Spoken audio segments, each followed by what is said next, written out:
नमस्कार, आप देख रहे हैं पुलिस वाला वेब न्यूज और मैं हूं आपके साथ कंचन। मंडला के जिला चिकित्सालय परिसर में संचालित जिला रोगी कल्याण समिति की दुकानों पर प्रशासन ने सख्त रुख अपनाया है। समिति के सचिव ने बकाया किराया जमा नहीं करने और अनुज्ञा का नवीनीकरण नहीं कराने वाले दुकानदारों को अंतिम नोटिस जारी किया है। निर्देश दिए गए हैं कि 25 जुलाई 2026 तक सभी बकाया राशि जमा कर लाइसेंस नवीनीकरण की प्रक्रिया पूरी करें। ऐसा नहीं करने पर दुकान का आवंटन निरस्त कर बेदखली की कार्यवाही की जाएगी और बकाया राशि के नियमानुसार वसूली भी होगी। समिति के अनुसार इस संबंध में पहले भी 5 जून को सूचना जारी कर 10 जून तक बकाया जमा कराने और नवीनीकरण कराने के निर्देश दिए गए थे, लेकिन कई दुकानदारों ने अब तक नियमों का पालन नहीं किया। प्रशासन का कहना है कि इससे समिति को आर्थिक नुकसान हो रहा है। वहीं दुकानदारों का दावा है कि इस मामले में उन्हें न्यायालय से स्थगन आदेश प्राप्त है। उनका आरोप है कि पिछले 1 वर्ष में कई बार बेदखली के नोटिस जारी किए जा चुके हैं, जिससे व्यापार प्रभावित हो रहा है। गौरतलब है कि जिला अस्पताल परिसर में जिला रोगी कल्याण समिति की करीब 88 छोटी बड़ी दुकानें संचालित हैं। पूरे मामले की सूचना कलेक्टर, पुलिस अधीक्षक, एसडीएम, सीएमएचओ और नगर पालिका को भेजी गई है। अब सबकी नजर 25 जुलाई की समय सीमा पर टिकी है। यदि निर्देशों का पालन नहीं हुआ तो अस्पताल परिसर में बड़े स्तर पर बेदखली और नए आवंटन की कार्यवाही शुरू हो सकती है। विजय कुमार इसरानी, मेरी फर्म हीरा बूट हाउस, दुकान क्रमांक 70। और ये अचानक से अभी 25 तारीख का हम लोग 88 दुकानदारों को बेदखली का आदेश कर दिया। ये सिविल सर्जन हॉस्पिटल से एक नोटिस जारी हुआ है और आए 15-20 दिन में ये हम लोगों को नोटिस देके एक मतलब मानसिक प्रताड़ना कर रहे हैं हम लोगों को ये। और कोर्ट का हम लोगों का स्टे लिया हुआ है और लगभग हम लोगों को 1 साल से ऊपर हो गया है और इनके पास वो कोर्ट की कॉपी भी है कि हमारा स्टे लिया हुआ है। और इसके बाद भी ये लोग जो है उसकी अवहेलना करते हुए नोटिस भेज रहे हैं हम लोगों को। श्री संपतिया उइके दीदी से भी मुलाकात हुई हम लोगों की। मंत्री जी आए थे जो अभी, उनसे ही बात हुई। उनने हम लोगों को संभावना दी कि आपके ऊपर कोई कार्रवाई नहीं होगी और ऐसी किसी भी खाली होने की परिस्थिति नहीं बनेगी आप लोगों के साथ। हम लोग टोटल 88 दुकानदार हैं। इसमें सब छोटे बड़ी दुकानें मिलाकर 88 दुकान है और छोटी दुकानों का उन लोगों ने 4,000 कर दिया और बड़ी दुकानों का 7,000 रुपये। नहीं, हम बड़ी दुकान जो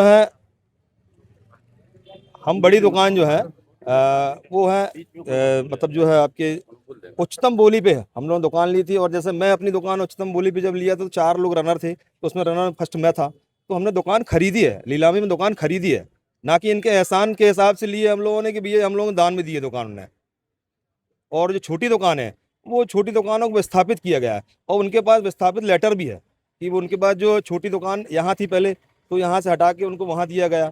उनके ऊपर भी बड़ा जुल्म है, छोटी दुकानें हैं और उनके ऊपर भी बड़ा अत्याचार कर रही है सिविल। खाली करने का नोटिस मिला है हम लोगों को।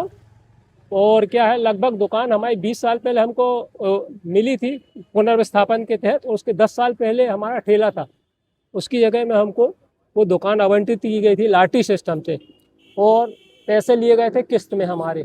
आज वर्तमान स्थिति ये है कि परेशान किया जा रहा है रोगी कल्याण समिति द्वारा। बार बार नोटिस दिया जा रहा है, दुकान खाली करने का किराया ही बढ़ा दिया गया है। सब लोग अनुबंध कराने को तैयार हैं, मगर पुराने एग्रीमेंट के तहत किराया बहुत अधिक हो गया। छोटी दुकान वालों की उतनी आय नहीं है। अभी 4,000 रुपये मांग रहा है छोटी दुकान वालों का। 586 रुपये हुआ था बढ़ के किराया, 92 रुपये था। मेरा दुकान नंबर है दुकान नंबर 88 है। हम पिछले 5 से 10 साल से परेशान हैं किराया और एग्रीमेंट को लेके। बार एग्रीमेंट के लिए आवेदन लगाए, इन्होंने ध्यान नहीं दिया। अचानक ये नोटिस दे दिए बेदखली का। ये है मेरे पास नोटिस और 25 तारीख को खाली करने का आदेश दे दिए हैं। और बार हम निवेदन कर रहे हैं इनसे एग्रीमेंट के लिए और इन्होंने पुरानी शर्तों को पूरी बदल दिया है। नई शर्तें मनमानी इन्होंने लगा दिया है। हम लोगों ने दुकान उच्चतम बोली पे लिए, उच्चतम बोलीदार हैं, उस हिसाब से हम दुकान के मालिक कहलाते हैं और ये हमको किराएदार बना रहे हैं। फिर भी हम किराया दे रहे हैं मेंटेनेंस के लिए। और हमारा यही निवेदन है कि जो पुरानी शर्तें हैं उस पर हमारा एग्रीमेंट हो। और हमने 540 से किराया स्टार्ट किया था और आज 1649 है। वैसे भी 4 गुने में हम आ गए हैं और हम 20 साल पुराने दुकान मालिक हैं।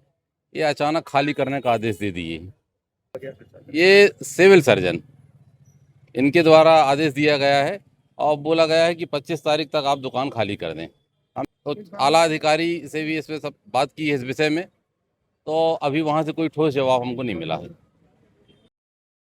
60 दुकान चिकित्सालय परिसर में मेरी एक दुकान है 60 नंबर। हम लोग उच्चतम बोरी 2003 में 2003 से 2004 में हम सभी 88 दुकानदार उच्चतम बोली में दुकान खरीदे थे और बराबर हर बार हम 35 माहों में अपना नवीनीकरण कराते आ रहे थे। 2019 के बाद हमारा नवीनीकरण इसलिए नहीं हुआ कि उस समय कोरोना हो गया। कोरोना 3 साल रहा और इसके बाद हम हॉस्पिटल के चक्कर काटते रहे और हॉस्पिटल वाले कहते रहे उस समय कि आज नहीं कल करेंगे, बाद में करेंगे। नवीनीकरण की प्रक्रिया दोनों पक्षों से ही संभव होती है, इसलिए अभी नहीं हुआ। फिर बाद में इसके बाद ये लोग किराया जो हमारा 540 निर्धारित था पहले, इसके बाद वो हर 35 महीने में वो 25% बढ़ता रहा और अब हम लोग 1649 रुपये दे रहे हैं। लेकिन इसके बाद अचानक 7,000 रुपये अत्यधिक वृद्धि कर दी गई। 7,000 रुपया वृद्धि कर दी गई बड़ी दुकानों की और छोटी दुकानों की 4,000 रुपये कर दी गई। इससे हम लोग व्यापारी लोग आघात हैं। बार बार नोटिस दे के हमको दुकान खाली करने की धमकी दी जाती है। अभी एक नोटिस आया है जिसमें 25 तारीख तक दुकान से बेदखल करने का नोटिस है, जो CS ने जारी किया है, सचिव रोगी कल्याण समिति मंडला। मैं मनमोहन पाठक, दुकान नंबर 60। यही कहना है। एक्चुअली हमारी जो है जिला रोगी कल्याण समिति की बैठक हुई थी, उसमें ये निर्णय लिया गया है कि जिन दुकानों ने अनुबंध नहीं कराए वो अपना अनुबंध कराएं नए रेट से, और जो दुकानें जो हैं, क्योंकि 35 महीने में सबका जो है ना अनुबंध होना चाहिए, तो वो शर्तें जो है वो पालन नहीं हो रहा है। इसके अलावा कुछ किराया बढ़ाया गया है, तो वो सारी चीज़ें कंप्लीट हो जाए तो अच्छा रहेगा। नहीं, ये एक्चुअली में क्या है, जो मार्केट वैल्यू जो तत्कालीन समय एक टीम गठित करके बनाया गया है, तो जो वैल्यू निकला है उसी हिसाब से ये निर्धारित किया गया हुआ है। हम लोग तो पालन नहीं कर रहे हैं जो कोर्ट का आदेश है, क्योंकि समिति जो होता है वो किराया निर्धारण के लिए, जो किराया तत्कालीन मार्केट रेट में जो है वो स्वतंत्र है अपना निर्धारित करने के लिए। तो उसी के पालन में हम लोग जो है आगे बेदखली की कार्रवाई, अगर ये शर्तें अनुबंध शर्तें हैं, नियम है, पालन नहीं होगा तो बेदखली कार्रवाई होगी। इससे तो मेरा ये है कि समिति और व्यापारिक टीम, ये व्यापारी वर्ग लोग जो है